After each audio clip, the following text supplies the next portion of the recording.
Assalamualaikum warahmatullahi wabarakatuh. Salam dan bahagia. Tergerak, bergerak, menggerakkan.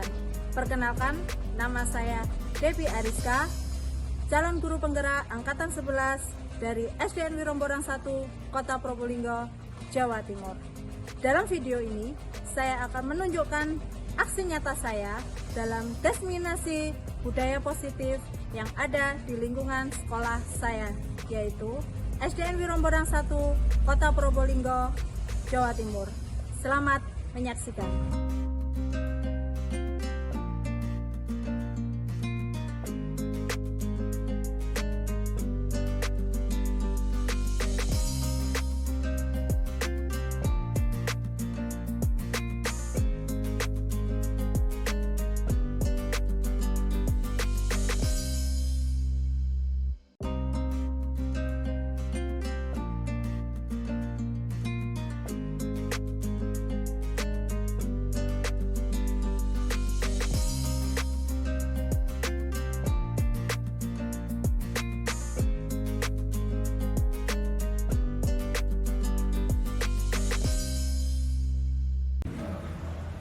Ambil kayu untuk membuat meja. Kayu disatukan dengan paku. Sebelum presentasi dibuka, saya ucapkan salam terlebih dahulu. Assalamualaikum warahmatullahi wabarakatuh. Waalaikumsalam warahmatullahi wabarakatuh. Salam sejahtera bagi kita semua. Salam Om Swastiastu, Namo Buddhaya, salam kebajikan. Perkenalkan, nama saya Devi Ariska. Di sini saya akan mempresentasikan tentang budaya positif yang saya dapatkan dari CGB Angkatan 11. Di sini ada fasilitator saya yaitu Bu Juniati Yusniar, STH SPD MPD, dan pengajar praktek saya yaitu Ibu Novita Irawati SPD MPD, dan saya sendiri yaitu Devi Ariska. Dalam kesempatan presentasi ini, saya akan membahas tentang budaya positif, di mana penjelasan ini diharapkan bisa membantu Bapak Ibu untuk mengatasi murid-murid kita dalam kegiatan pembelajaran di sekolah ini. Harapan Bapak dan Ibu akan bisa memahami budaya positif, dan mohon maaf nanti di sesi selanjutnya, untuk sesi yang terakhir akan ada tanya jawab. Mungkin ada yang ingin ditanyakan Bapak Ibu kepada saya. Di sini saya mulai dengan presentasi. Bismillahirrahmanirrahim. Yang pertama yaitu saya ingin mengenalkan tentang konsep inti budaya positif. Inti dari budaya positif itu ada beberapa, yaitu yang pertama kita harus mengenal paradigma belajar, perubahan paradigma belajar. Kedua, kita harus mengenal tentang disiplin positif. Yang ketiga, nilai-nilai kebajikan. Yang keempat yaitu kebutuhan dasar manusia. Yang kelima, motivasi perilaku manusia. Keenam, posisi kontrol. Dan yang ketujuh, keyakinan kelas. Yang terakhir yaitu segitiga restitusi. Pembelajaran dengan paradigma baru. Pembelajaran dengan paradigma baru merupakan pembelajaran yang direncanakan berdasarkan prinsip pembelajaran berdiferensiasi, sehingga para peserta didik belajar sesuai kebutuhan berdasarkan perkembangan, sesuai teori psikologi modern mewujudkan profil Pancasila. Mengubah paradigma stimulus respon pendekatan teori kontrol. Di sini ada beberapa, yaitu stimulus respon dan teori kontrolnya. Di sini ada bagian-bagian yang harus Bapak Ibu pahami tentang stimulus respon dan teori kontrol. Stimulus respon itu terdiri dari realitas atau kebutuhan kita sama. Semua orang melihat hal yang sama. Kita mencoba mengubah orang agar dapat berpandangan sama dengan kita. Perilaku buruk dilihat sebagai suatu kesalahan. Yang selanjutnya itu orang lain bisa mengontrol saya bisa mengontrol orang lain. Pemaksaan pada saat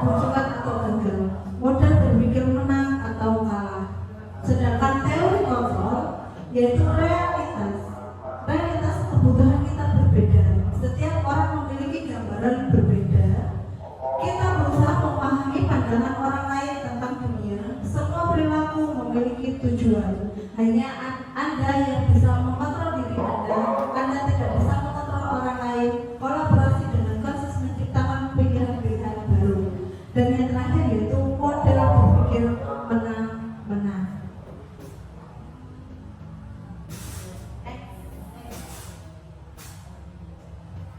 Di sini ini nanti yang kita bahas yaitu tentang disiplin positif, di mana ini yang harus kita terapkan kepada peserta didik kita supaya anak didik kita itu lebih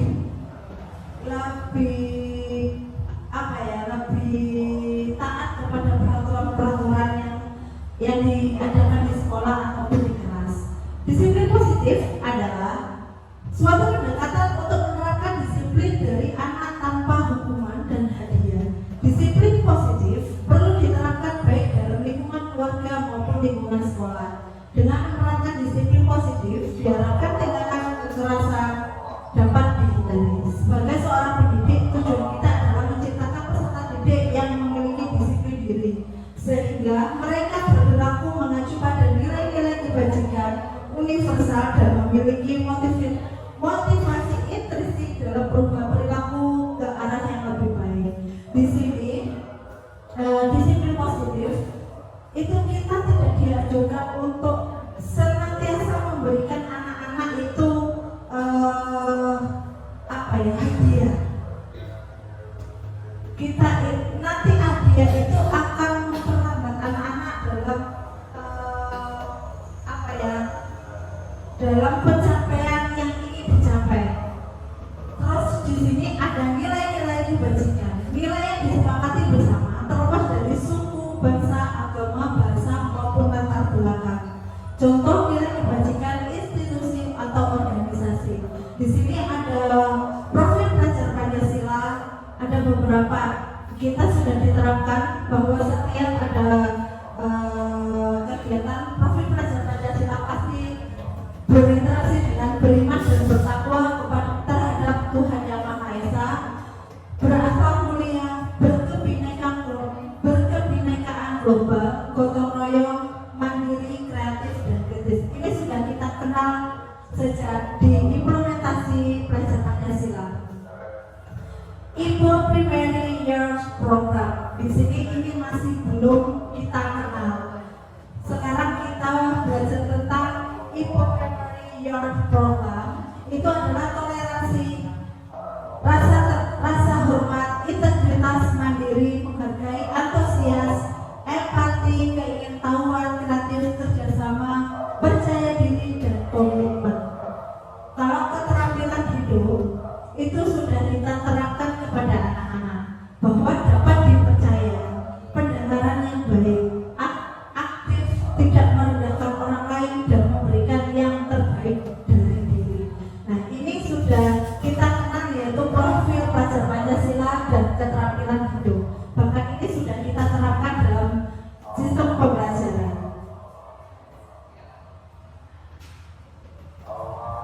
Kebutuhan dasar manusia ini saling berkaitan. Ini di sini ada 5, yaitu bertahan hidup, kasih sayang, kebebasan, kesenangan, penguasaan. Nah, di sini kebutuhan dasar manusia itu mempunyai tujuan, yaitu usaha terbaik kita untuk mendapatkan apa yang kita inginkan. Ketika kita mendapatkan apa yang kita inginkan, sebetulnya kita sedang memenuhi satu atau lebih dari satu kebutuhan dasar. Misalnya kesenangan, anak-anak, kita memberikan pelajaran kepada anak-anak dengan metode pembelajaran yang berbeda. Jadi kita sebelum melaksanakan pembelajaran, kita harus mengetahui anak-anak itu kemampuannya sampai di mana. Makanya kemarin itu sebelum pembelajaran dimulai, kita mengadakan namanya asesmen. Ya, Bu. Di sini kita nanti menjurunya ke kebutuhan untuk bertahan hidup. Jadi gimana sih manusia itu bisa bertahan hidup? Kasih sayang dan rasa diterima oleh keluarga, sekolah, teman maupun di lingkungan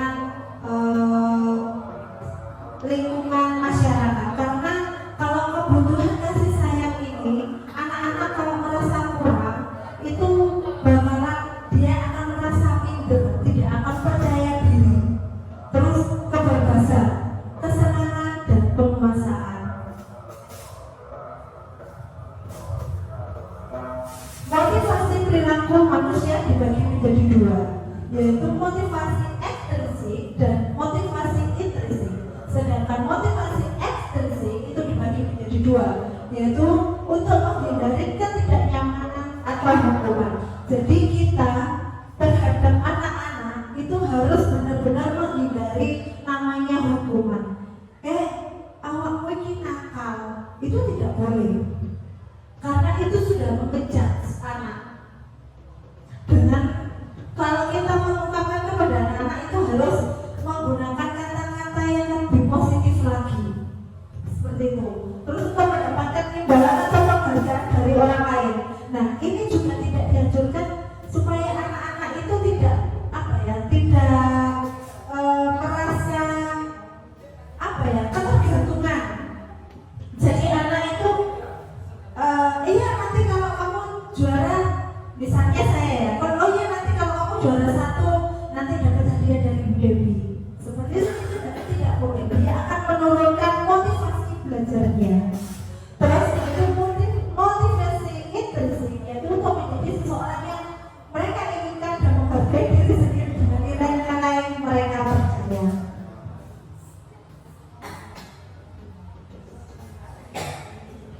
Oke, di sini kita akan belajar tentang hukuman, konsekuensi, dan restitusi. Ini berhubungan dengan pembelajaran yang akan kita sampaikan kepada anak-anak. Yang pertama yaitu kalau hukuman itu tidak terancam, tidak terencana, melainkan secara tiba-tiba.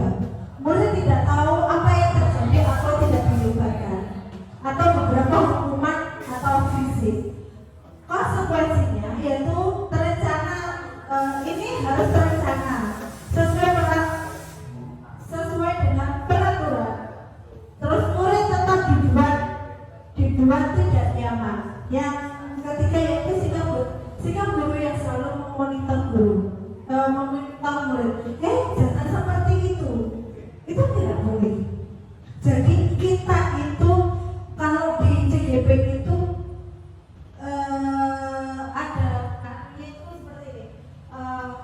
kita itu menghamba kepada murid, bukan murid menghamba kepada kita, tapi kita menghamba kepada murid. Apa yang dilakukan oleh murid itu tidak boleh dikatakan itu salah, itu tidak boleh. Jadi kita itu harus benar-benar memberikan perkataan-perkataan yang positif bagi dia, sehingga anak itu tidak merasa dia itu direndahkan. Karena apa? Kalau sudah dia merasa saya kok digitukan gitu, itu akan menurunkan motivasinya dia.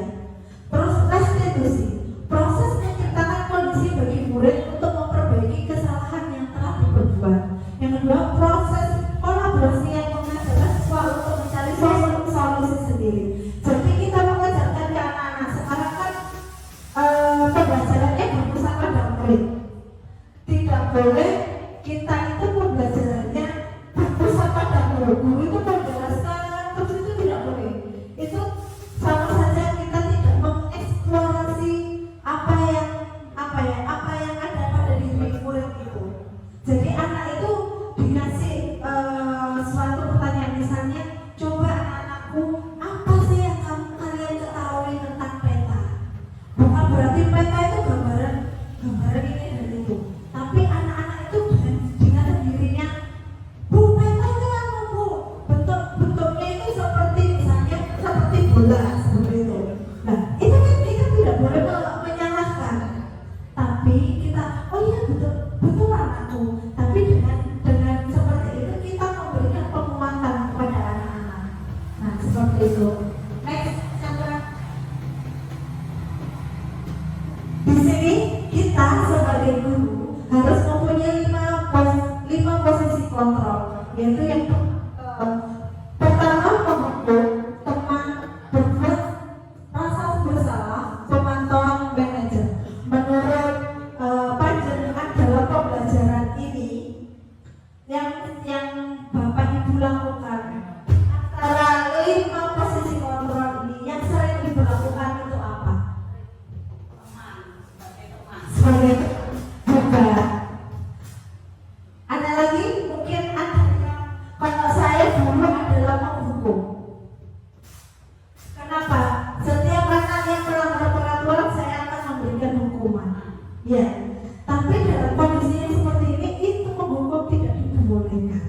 karena bisa menurunkan anak-anak mentalnya anak-anak gitu.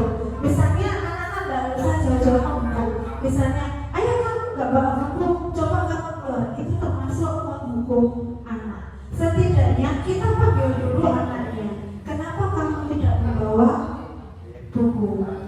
Oke. Nah, nanti kita kasih kejar ini, nanti kita akan misalnya ini hukum teman personal ini akan kita bahas di apa namanya segitiga restitusi.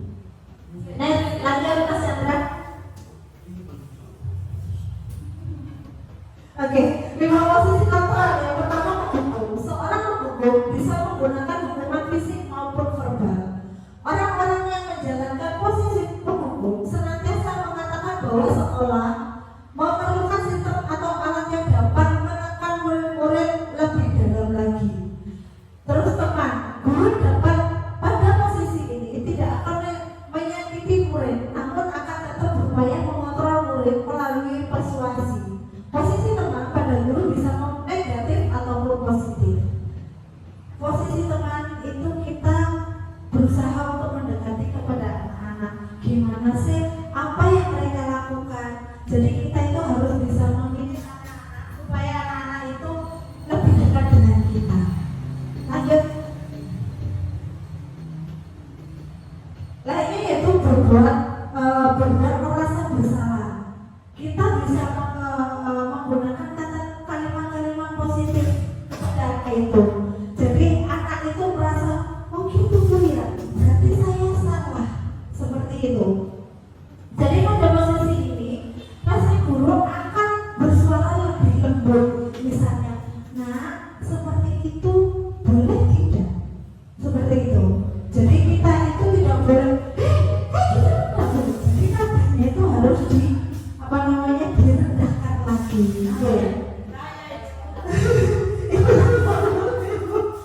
Nah, kita bisa mengiunkan anak. Nah, terus ini yang sering kita lakukan adalah pemantau. Jadi anak itu kita pantau. Oh, bu anak ini seperti ini. Ya, coba sih boleh dilihat. Misalnya seperti itu seharusnya kita tidak boleh mengejar anak-anak sebelum kita itu tahu bagaimana kejadian yang sebenarnya gitu. Terus manajer. Nah, yang diharapkan dalam kegiatan ini adalah kita sebagai manajer. Oke.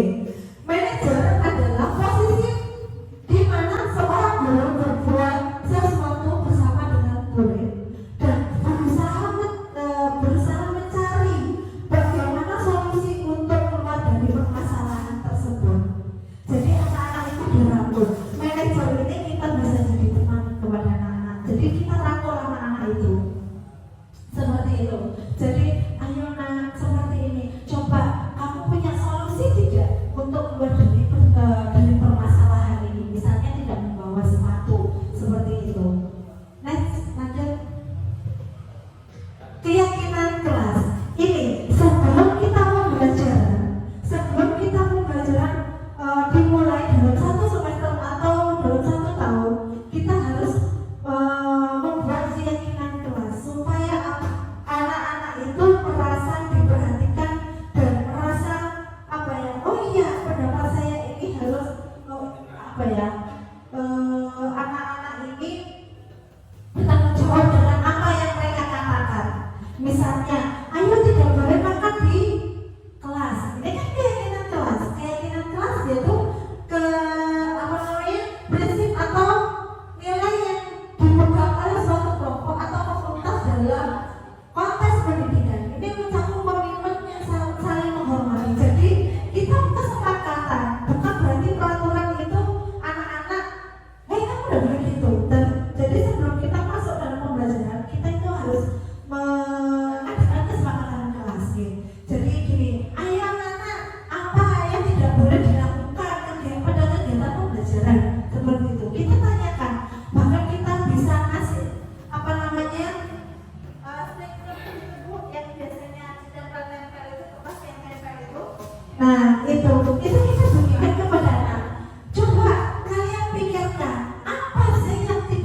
boleh gini, tidak boleh gitu.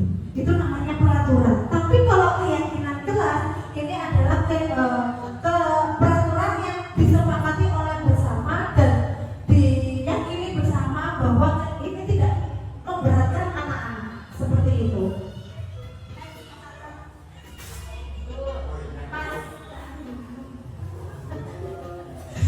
Oke, lanjut. Pembentukan keyakinan kelas itu yang pertama, keyakinan kelas bersifat lebih abstrak daripada peraturan yang lebih rinci dan konkret. Jadi tidak terlalu tidak terlalu memaksa anak-anak supaya berbuat seperti apa yang kita inginkan. Terus keyakinan kelas berupa pernyataan universal. Pernyataan keyakinan kelas senantiasa dibuat dalam bentuk positif. Keyakinan kelas hendaknya tidak terlalu banyak. Jadi keyakinan kelas itu 5 aja cukup.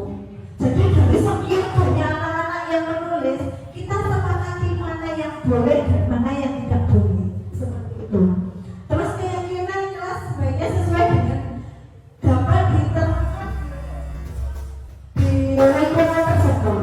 Yang keduanya yaitu semua warga kelas hendaknya ikut berkontribusi dalam pembentukan keyakinan kelas lewat kegiatan curah pendapat.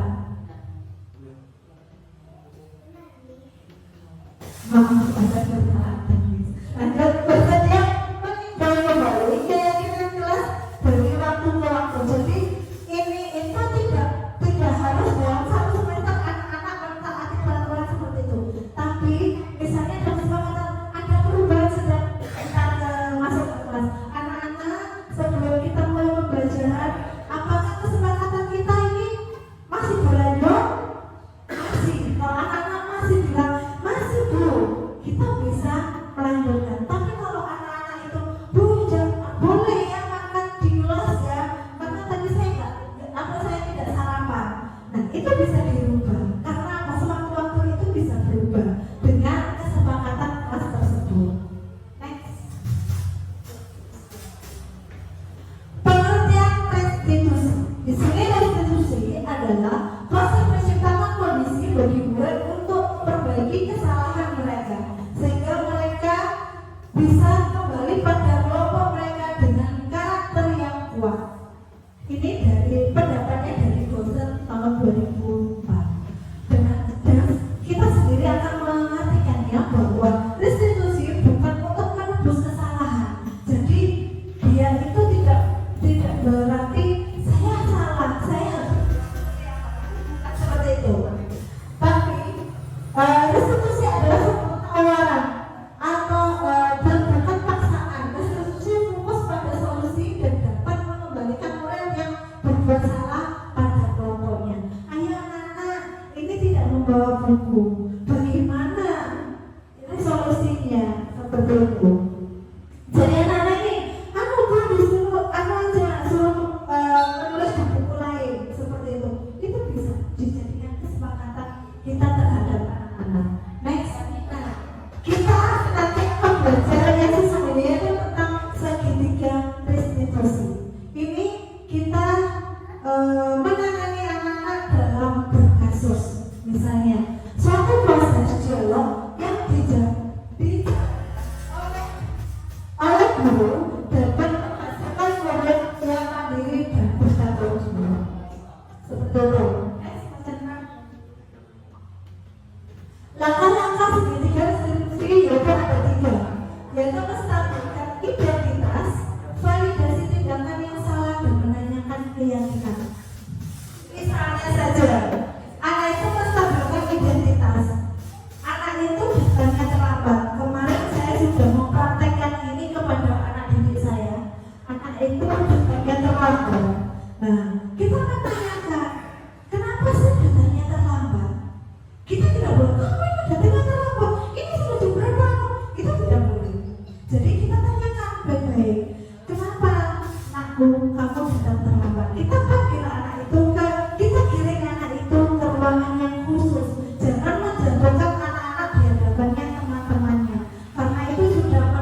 Dua, dalam suatu kegiatan sebelum pembelajaran dimulai, keyakinan. Coba kamu kalau datang terlambat, mengganggu tidak? Gitu. Kamu mengganggu temanmu tidak? Kalau misalnya mengganggu temanmu, kiranya bagaimana supaya kalau kalian ini tidak malu ketika dalam pembelajaran? Kita tidak boleh mengejar anak itu. Kamu terlambat silakan keluar. Itu tidak boleh. Bahkan kita harus merangkul. Ayo silakan duduk. Setelah masuk, setelah istirahat, itu baru kita anak-anak itu kita rangkul. Ayo kita berdiri seperti itu. Mas Chandra, Kodenya gimana coba? 42 boleh. bukan. Ini yang seharusnya kita lakukan dimanapun itu Ibu. Nah, ini terima kasih atas penjelasan saya tentang diri Ibu. Memang benar Ibu ya. Kalau saya sendiri kemarin juga melakukan yang sama. Ini kan kodekku, kodek ini kok bolak-balik melakukan kesalahan. Tapi gimana caranya kita supaya anak-anak ini tetap dekat dengan kita? Alhamdulillah, anak-anak saya mulai dari kelas 4, 5, dan 6 sampai sekarang dekat dengan saya. Karena apa? Saya sebelumnya belum mengerti tentang artinya segitiga restitusi. Tapi prinsip saya ini harus menjadi teman buat anak didik saya. Jadi kalau kemana-mana, udah gue mau kemana? Sebenarnya itu hal yang lama ya, kalau buat orang dulu itu lama. Tapi menurut saya itu adalah mana yang membuat anak itu merasa nyaman. Itu tidak apa-apa, tapi kita harus tahu batas-batasannya. Gitu. Saya bilang ke anak-anakku, nah kamu tidak boleh seperti ini. Nah kamu nggak apa-apa sama budaya-budaya melong gitu, apa? Tapi harus tahu batas-batasannya seperti itu. Dan alhamdulillah setiap saya datang kemanapun anak-anak selalu datang ke saya. Untung ada bayi seperti itu. Ya, mungkin ada yang ingin ditanyakan atau yang disampaikan mungkin Bapak Ibu, monggo. Oke. Kita menanamkan kedisiplinan itu mulai anak-anak itu mulai kecil. Kalau memang anak-anak itu sekarang tidak bawa buku, tidak bawa buku, tidak belajar dan begini, itu sudah berkali-kali kita mengingatkan. Tentu kita sebagai guru, sebagai pembimbing, sebagai pendidik, gimana kita meletakkan kedisiplinan itu dengan perintah itu. Gini ya, kebetulan ini sudah saya terapkan kepada anak-anak di kelas masing. Kebetulan anak-anak yang sering tidak membawa tugasnya itu begini. Contohnya saja, anak itu saya panggil terlebih dahulu. Sampai 3 kali anak-anak itu tidak membawa buku, dia akan tahu dengan apa yang mereka sepakat. Misalnya kalau kalian sudah melanggar 3 kali tidak membawa buku, apa yang harus kalian lakukan? Iya Bu, mungkin dengan kesepakatan anaknya Bu, saya bisa belajar di kantor. Tidak harus membuku anak sebetulnya, harus belajar di kantor. Ini kita terapkan di kelas ini, tapi beda lagi di kelas rendah. Nah mungkin dengan sini, ayo kalau kalian tidak membawa buku, mungkin orang tuamu yang saya bilang, mungkin orang tuamu yang udah pikir. Kalau tidak bawa buku, sekarang anak nulisnya di jilbab.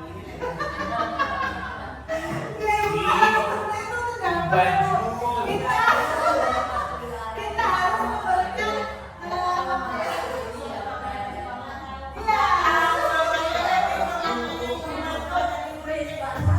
iya, memang itu yang sering dilakukan kalian. Tapi kalau saya antisipasinya seperti ini Bu, saya harus menyediakan buku kosong di kelas. Karena apa? Sewaktu-waktu anak itu tidak membawa buku, maka anak itu akan mengambil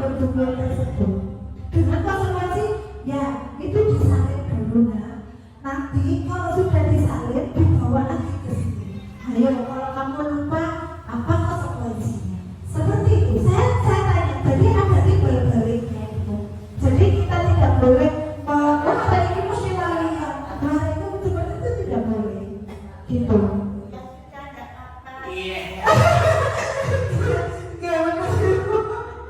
Ada anak yang apa? Ya sudah nggak apa-apa, ada orang tua, ada pelangi motor. Ya sudah nggak apa-apa. Nah, itu nanti kita ada tindakannya Ibu. Tapi tindakannya tidak boleh membuat anak itu merasa benar-benar terhakimi gitu.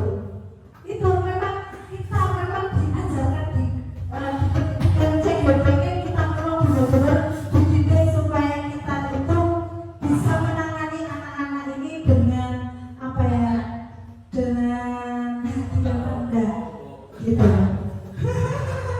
Mulai sudah.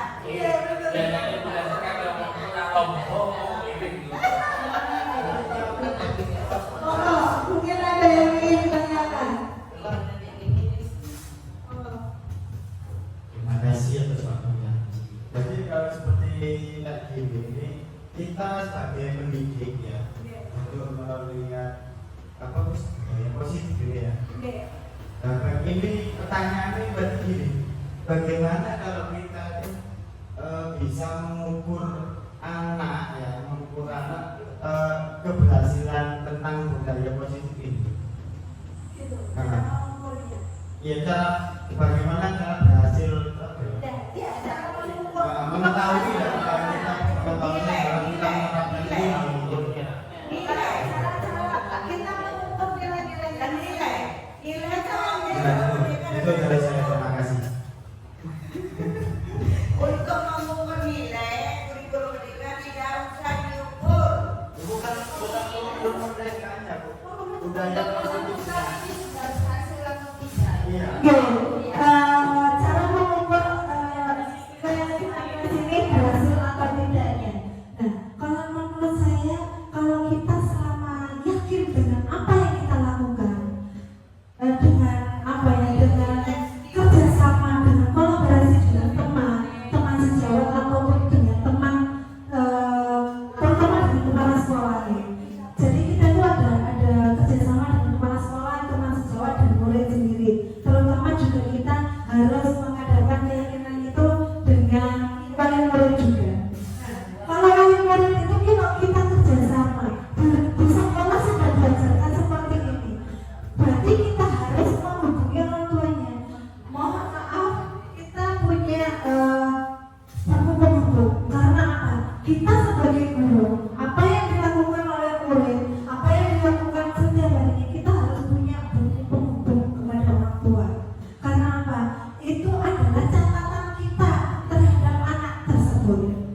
Itu bisa menjadi alat ukur. Nah, terus di kelasnya bagaimana? Kita berikan kesepakatan kepada anak-anak. Kalau misalnya anak-anak itu tidak bisa mentaati peraturan, nah tindakan apa yang harus dilakukan gitu? Seperti itu. Mohon. Tapi kita kerja sama paling tidak baik juga. Ya kan berbeda Mas Ada. Makanya gini ya, kita bikin bukan berarti apa? Kita kan punya namanya grup WA, kita punya grup gugus kan ya, namanya dengan paguyuban. Nah, apa yang kita pelajari kalau dari ini? Misalnya, bukan berarti ada kesalahan kita share di grup itu salah ya, tapi kita harus ke orang tuanya langsung. Ya, mohon maaf Bunda, ini hari ini misalnya tidak membawa buku, itu kita tidak boleh langsung ke WA group ya, karena itu bisa nanti apa ya, membuat mentalnya anak itu turun. Karena apa? Wali murid itu akan mengejar anaknya, anak ini gablek seperti itu. Kita nggak boleh ngomong seperti itu, kita nggak boleh. Nah, jadi dengan penghubung orang tua melalui WhatsApp dengan buku penghubung dari kita ya ke anak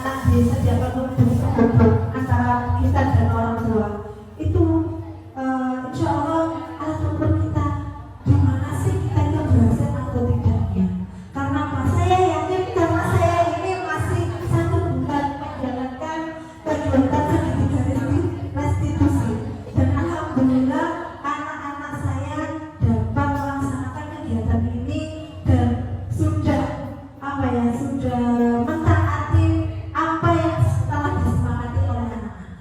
Seperti itu. Karena apa? Kesepakatan itu berdasarkan anaknya sendiri, bukan dari kesepakatan gurunya. Ya, kalau kesepakatan guru itu berarti adalah peraturan. Tapi kalau kesepakatan anak-anak itu adalah keyakinan anak-anak yang harus dipatuhi oleh anak-anak tersebut. Gitu. Mungkin ada pertanyaan lagi? Kasusnya di luar kelas.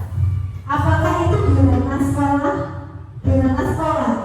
Contohnya bagaimana? Misalkan perkelahian antara kelas 4A 4B dan Nah, atau tidak sengaja apa ya kayak tadi pagi ya tadi pagi kepalanya murid saya kebetulan ditabrak, makanya kena giginya sampai bocor. ya.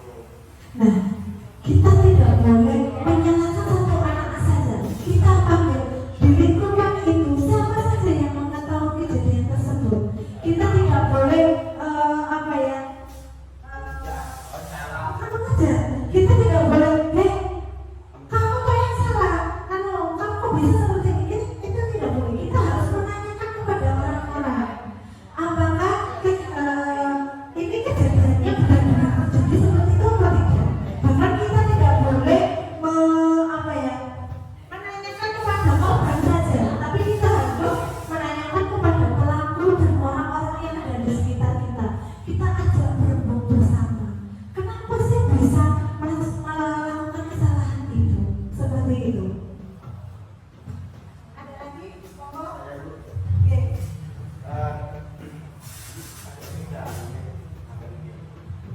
Nah, terima kasih. Kalau pertanyaan saya seperti ini, ketika kita mau memakai konsep ini budaya positif, ini dilaksanakannya mulai kapan? Sedangkan iya, dilaksanakannya mulai kapan atau di fase apa? Atau di fase apa? Gitu. Sedangkan selama ini yang sudah berjalan, dari kelas 1 sampai ke kelas 5 atau kelas 6. Setelahnya kita terapkan ini akan sangat sulit sekali merubahnya, gitu. Dengan karakter yang sudah tertanam, dengan karakter yang berbeda-beda, dan juga apalagi anak-anak yang apa ya? Yang sangat menguji kesabaran hidupnya. Ya. Dan ini lebih pantas ke kelas berapa? Ada sebuah fase. Gitu. Sebab kan perlu ada tahapan ya. Apa dimulai nanti? Terima kasih Bapak Nato, pertanyaannya yang bagus sekali. Kalau ini ditanyakan menjadi positif, itu kita lakukan pada fase berapa? Kita kan ada fase A, B, dan C. Ya, A untuk kelas 1 dan 2, B 3, 4, dan fase C ada kelas 5. Nah, kedua tersebut itu kita harus melakukan mulai dari sedini mungkin. Jadi anak mulai dari kelas 1 kita sudah diajarkan tentang disiplin positif. Gitu. Jadi gini Pak Kanami, jadi kan ini sudah mulai pembelajaran ya. Nah, bisa. Tapi kalau waktu masa pembelajaran, halo anak-anakku, apa kabar kalian semuanya? Seperti itu. Ayo, sekarang pelajarannya misalnya agama ya. Saya memposisikan pelajarannya agama atau olahraga. Anak-anak sekarang pelajaran agama. Coba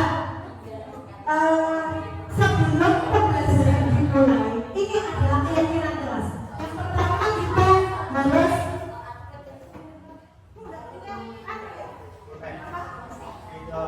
spidol.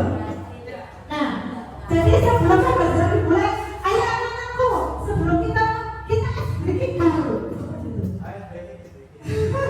Kita breaking dulu. Misalnya, ayo anak-anakku, misalnya breaking buat cerita. Nah, Bunda dulu yang bercerita. Coba kalian konsentrasi. Seperti itu, biar anak-anak itu lebih konsentrasi. Bunda dulu yang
itu nggak usah apa ya. Jangan kecil hati. Sorry. Jadi setelah aku bilang ayo kita sekarang membuat kesepakatan kelas. Seperti itu. Misalnya kepada dua agama atau dua olahraga. Ayo hari ini kita belajar tentang apa? Tentang misalnya bulu tangkis. Misalnya seperti olahraga bulu tangkis. Ayo peraturannya yang tidak boleh dilakukan dalam bulu tangkis itu apa saja? Nah, itu termasuk keyakinan kelas. Jadi keyakinan kelas ini akan membentuk anak-anak untuk berpikir positif. Ayo, misalnya tidak boleh lepas sepatu. Jadi kita tulis satu, tidak boleh lepas sepatu. Seperti itu. Dua, tidak boleh jajan ketika kegiatan olahraga dimulai. Seperti itu tidak boleh. Gitu. Ada yang ditanyakan lagi kan nanti? Jadi dari fase A, B, C itu sudah kita harus terapkan. Gitu. Halo? Oke, terima kasih. Kalau apa yang saya sampaikan ini bisa bermanfaat atau dimanfaatkan Ibu. Monggo, ada yang ingin ditanyakan lagi? Senang saya ngomongin ini. Tanya lagi. Jadi tadi kan Pak David sudah bertanya tentang mulai kapan kan? Iya. Nah ini kira-kira kalau untuk memulai strateginya menerapkan budaya positif itu sendiri bagaimana? Kenapa, Pak? Jadi pakai mulai kapan kita Memakai strategi tersebut dalam menerapkan budaya positif? Bukan, ini kan Mulai fase berapa? Kalau ini mulai awal. Kalau ini tidak ada waktunya. Sewaktu-waktu bisa kita laksanakan. Karena apa? Kita sudah berpikir bahwa bisa membangun pembelajaran yang beragam di Indonesia.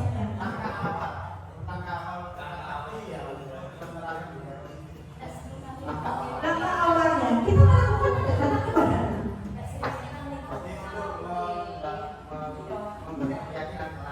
Ya, kita melakukan pendekatan kepada anak, membuat anak itu merasa senang terlebih dahulu. Terus setelah dia senang, konsentrasi dan lain sebagainya, kita akan langsung anggap aja tembak situ. Nah, benar situ. Ayo anak-anakku, pembelajaran akan dimulai. Coba peraturan apa saja yang harus kita buat di hari ini. Nah, jadi keyakinan kelas ini bisa berubah sewaktu-waktu, gitu. Sewaktu-waktu. Terus habis itu kecuali peraturan ya. Kalau peraturan itu sudah tidak bisa dilakukan lagi. Karena itu sudah disepakati, bahkan sudah disepakati seluruh sekolah. Tapi kalau keyakinan kelas itu boleh sewaktu jadi kegiatan pembelajaran hari ini. Hari ini, ayo coba anak-anak dalam satu hari ini pembelajarannya apa saja. Jadi kita buat keyakinan kelas dulu. Apa yang jadi kegiatan setiap saya ada pertemuan loka karya seperti itu ya. Jadi sebelum loka karya dimulai kita mengadakan ice breaking dulu. Jadi itu adalah cukup buat saya. Jadi ice breaking dulu, setelah ice breaking kita kasih peraturan apa gitu yang harus disepakati oleh anak-anak. Monggo, ayo ditanyakan. Ini seru ya. Tadi katanya keyakinan melakukan bisa diubah. Terus keyakinan bisa diubah, keyakinan bisa diubah. Bisa. Terus bagaimana kita cara membesarkan keyakinan itu supaya nggak bisa? Seperti itu. Bagaimana keyakinan ini Kan rasa kesadaran tentang keyakinan itu. tentang ini mana ya? Jadi kita akan membuat kesepakatan itu kepada anak-anak. Anak-anakku, ini adalah kesepakatan yang kita sepakati bersama. Ya, misalnya tidak boleh makan dan minum. Terus keluar masuk harus izin terlebih dahulu.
ditanyakan atau gimana mungkin Guru senior. ya mungkin kayak Guru senior yang jelas. Yang mana? Lagi kontrolnya. Lupa dari kontrolnya. Ini. nama kasih kan boleh mau ibu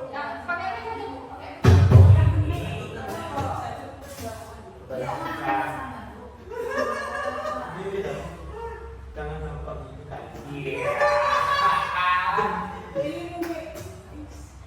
Dia nanti kata ada lagi.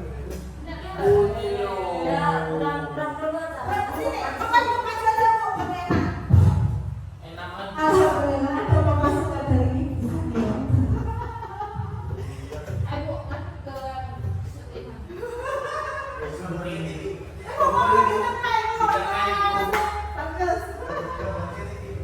Mohon maaf karena ini sedikit masukan mungkin ya atasi kesepakatan kelas dengan aturan kelas itu perbedaannya ya.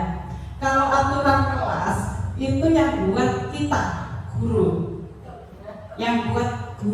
sehingga kesannya anak dipaksa untuk melakukan itu seperti instruksi dari guru, sehingga ada beban mental ke anak. Tapi kalau kesepakatan itu bukan kita saja yang memberi, tapi itu adalah anak yang membuat. Jadi anak melaksanakan kesepakatan itu tanpa beban karena dia sendiri yang membuat, dia sendiri yang melaksanakan, dan ide dia sendiri. Menurut saya seperti itu antara kesepakatan dengan peraturan. Lebih kaku peraturan itu kalau yang pemahaman saya semacam itu gitu. Jadi saat ini tidak ada yang namanya aturan kelas, tidak ada. Yang ada adalah kesepakatan kelas. Jadi anak lebih rileks melaksanakan. Boleh dirubah suatu waktu sesuai dengan keadaan.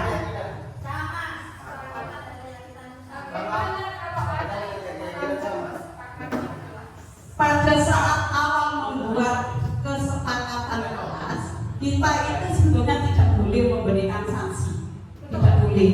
Tapi kita memberikan semacam doktrin atau apa solusi bahwa kalau itu kamu yang membuat, tolong kamu yang melaksanakan secara tanggung jawab itu. Ya, nggak ada konsekuensinya, nggak ada sanksi, nggak ada. Oh, berarti Gitu. Jadi lebih apa ya? Lebih apa ya? Lebih ke siswa lah. Tidak ada beban semacam itu. jadi kita itu tidak boleh memberikan beban kepada anak. Kita itu harus menggiring anak itu supaya anak itu enjoy dengan Enjoy dengan kesempatan. misalkan kalau guru setiap hari itu tidak masalah. Tidak masalah, sesuai dengan kondisi. Oleh karena itu ide dari siswa, maka kata-kata yang dipakai tidak boleh mengandung negatif. Contohnya, tidak boleh makan di dalam kelas. Itu bukan kesepakatan kelas, tapi aturan. Ya, kalau kesepakatan dirubah bahasanya dengan bahasa yang positif. Misalnya, kalau aturan tidak boleh makan di dalam kelas, itu aturan. Kesepakatannya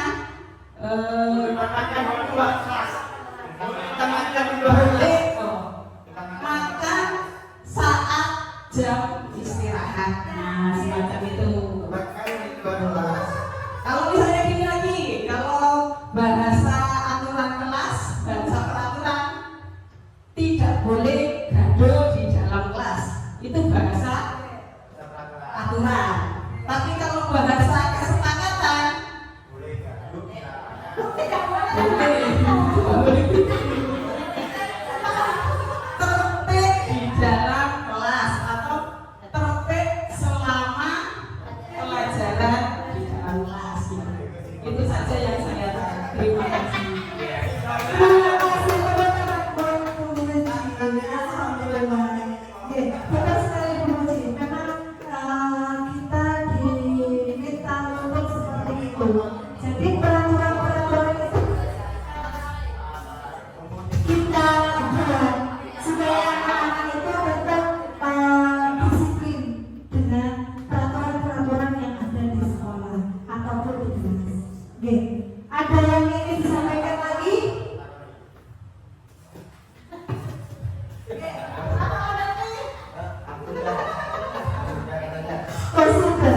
sudah mungkin ada apa namanya sudah ada yang ingin ditanyakan, mungkin nomor sepintas yang ingin disampaikan atau yang ingin dialog.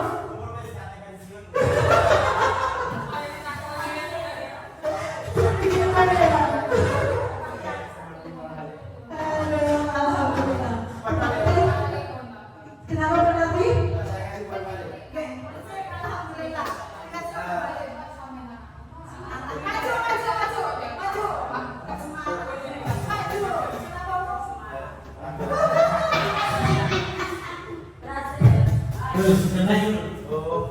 Iya, gede. Terima kasih Bu Devi atas pemaparannya. Terima kasih atas pemaparannya dari saya. Pemaparannya Bu Devi sangat jelas dan mudah dimengerti sehingga saya bisa mengambil kesimpulan dari budaya positif dengan prinsip segitiga restitusi itu segitiga restitusi segitiga restitusi ya, berarti kegiatan belajar di kelas itu lebih mengedepankan kebutuhan anak menurut saya ya. Itu menurut saya.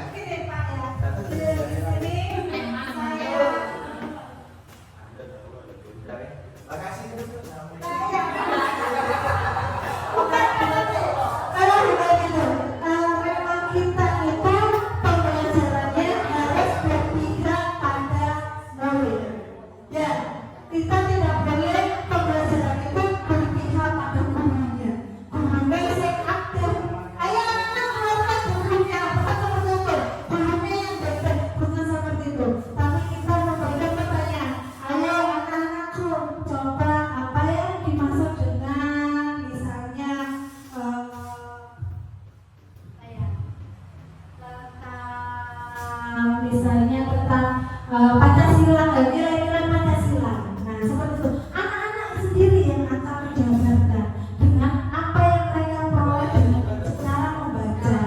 Ya, makanya sebelum kegiatan pembelajaran kita itu mengadakan literasi itu perlu. Karena apa? Literasi itu bisa membuat anak-anak itu berwawasan luas. Kalau tanpa literasi anak-anak itu pasti malas dan apa sih itu literasi itu? Nah, sejenak kita sisihkan waktu untuk literasi, entah itu 5 menit atau 10 menit. Jadi anak-anak tidak disuruh baca toh, tapi kita disuruh maju. Ayo coba anakku, tapi dari apa yang kalian baca, coba maju ke depan. Apa yang kamu peroleh hari ini, seperti itu. Begitu juga dengan kegiatan hari ini. Itu yang saya sampaikan ke anak. Ayo anakku, sekarang kan sudah waktunya pelajarannya sudah habis. Ayo siapa yang berani mengungkapkan diri? Di sini kemarin saya mengangkat aksi nyata saya tentang kepercayaan diri. Karena apa? Percayaan diri anak-anak ini berkurang. Jadi gurunya bisa, ayo sama sih maju, nggak seperti itu. Tapi kalau nanti kamu baca sudah selesai, ayo, itu sudah saya terapkan. Bahkan anak-anak senang banget. Saya maju dulu ya, saya nomor 1, saya nomor 2, nomor 3. Itu yang membuat saya banggakan. Oh, berarti pembelajaran yang saya sampaikan ini bukan bermanfaat bagi anak. Terima kasih. Alhamdulillah. Mohon sudah ada yang ingin ditanyakan? Terima kasih Bapak Ibu atas waktu yang sudah meluangkan waktu untuk mendengarkan saya untuk berpresentasi dari kegiatan. Terima kasih dan saya akhiri. Wassalamualaikum warahmatullahi wabarakatuh.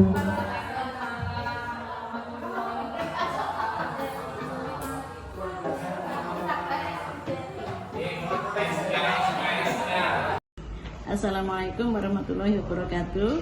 Saya Bu Nani Handayani mengajar di kelas 1 SDN Wiromberan 1.